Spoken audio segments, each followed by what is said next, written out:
on, you guys, and welcome back to our channel. Today we are talking about kind of a fun topic.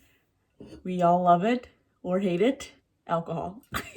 Specifically how alcohol helps or hinders your gains in fitness. Yeah, I would say overall it's not the best idea to drink alcohol a lot if your goal is body recomposition or body composition in general.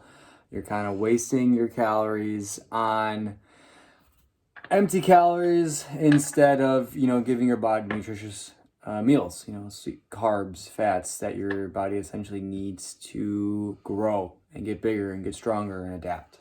You may or may not know that there are calories in alcohol. There's no calories in vodka.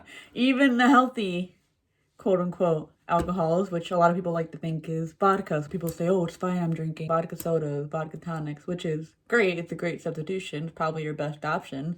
But there's still about 60, 70 calories, depending on the vodka, per shot. So per drink. And that adds up really quickly if you're drinking 3, 4 throughout the night. A quick tip when you know you're going to go out to drink and you're going to have a long night of multiple drinks, mainly to stick with high protein, low fat, low carb meals throughout the day. So you're keeping those fats and carbs for your alcohol. It's not necessarily a fat or a carb. It pretty much is its own macro, but people look at those as fats and carbs because at the end of the day, calories is still calories and there is calories in alcohol.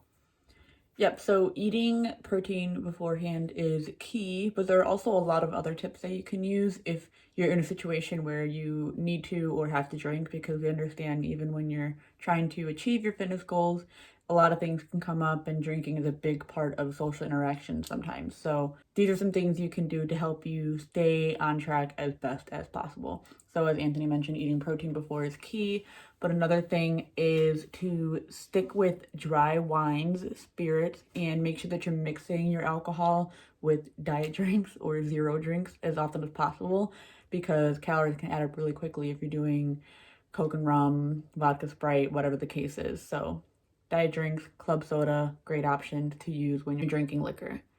And then another big thing to consider is how damaging alcohol can be to your sleep quality, because as much as alcohol might help you fall asleep faster, it doesn't necessarily allow you to have quality sleep and maintain quality sleep throughout the night. So the best thing you can do for yourself is to not go hard all night long.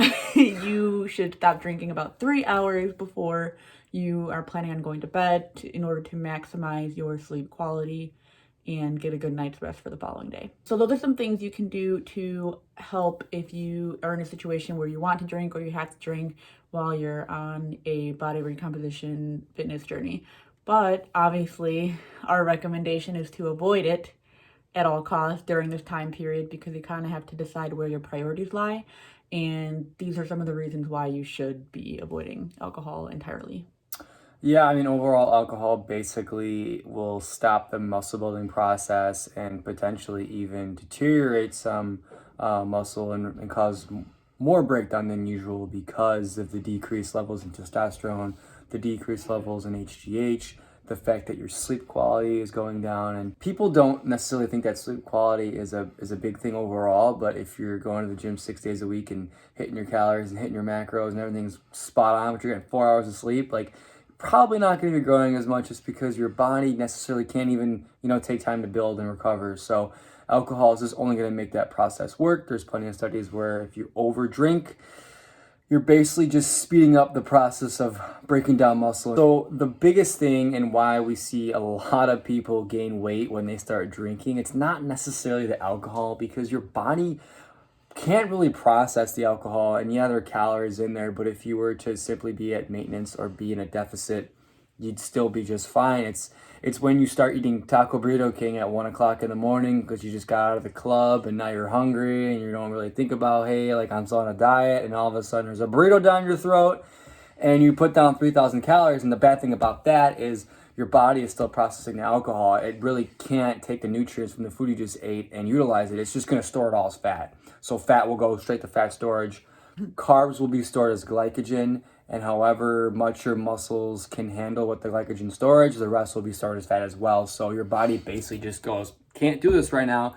That's stored as fat. We got to get this alcohol out of the way. So that is where you start seeing that weight gain happening very quickly in a month span or a 3-month span, etc. Even beyond eating and beyond the sleep and beyond all of the scientific reasons why you shouldn't be drinking alcohol, there is the obvious fact that when you drink, a lot of the times, especially if you're drinking a lot, you're going to wake up not feeling so great.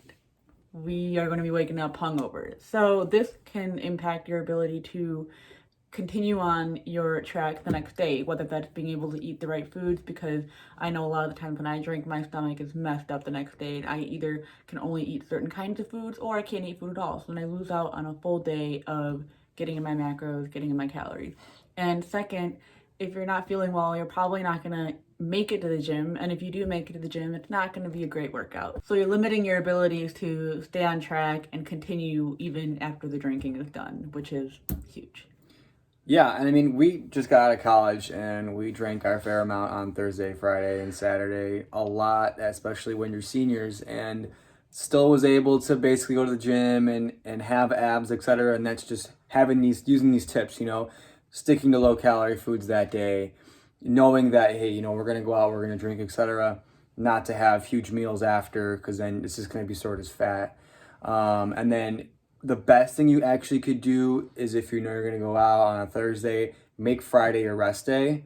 So then you have a whole nother day after you drink on Thursday night to just recover, try to get in some meals if you really are that hungover, and then just relax, because the stress and the fatigue from that night of drinking is going to carry over your workout the next day if you have to work out.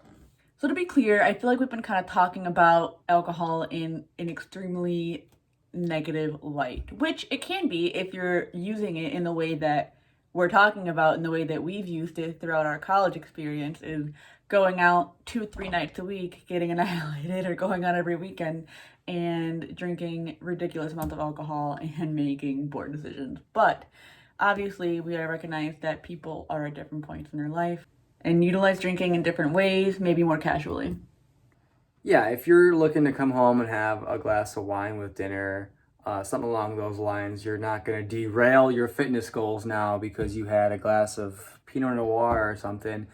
It really comes down to the fact of, you're going out Thursday night, Friday night, Saturday night, and you're getting screwed up, and then all of a sudden Sunday you got to recover. So 4 out of those 3 days, you're just kind of screwing around and not doing much. So, obviously we're talking about moderate drinking is obviously the most healthiest for a psychological standpoint, for a fitness standpoint, pretty much for any standpoint. So don't be too scared with the details that we're saying. We just want to reiterate that it's not the best overall if you're looking to maximize any sort of gains, composition, etc.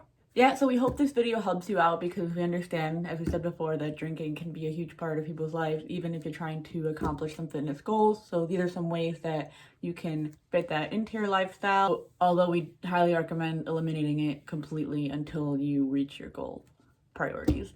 Don't forget to smash that like button as well as hit the subscribe. Be sure to hit the bell as well to get notifications for our videos that come out every Monday, and leave your comments below with any questions, or if you just want to say what's up. See you next time.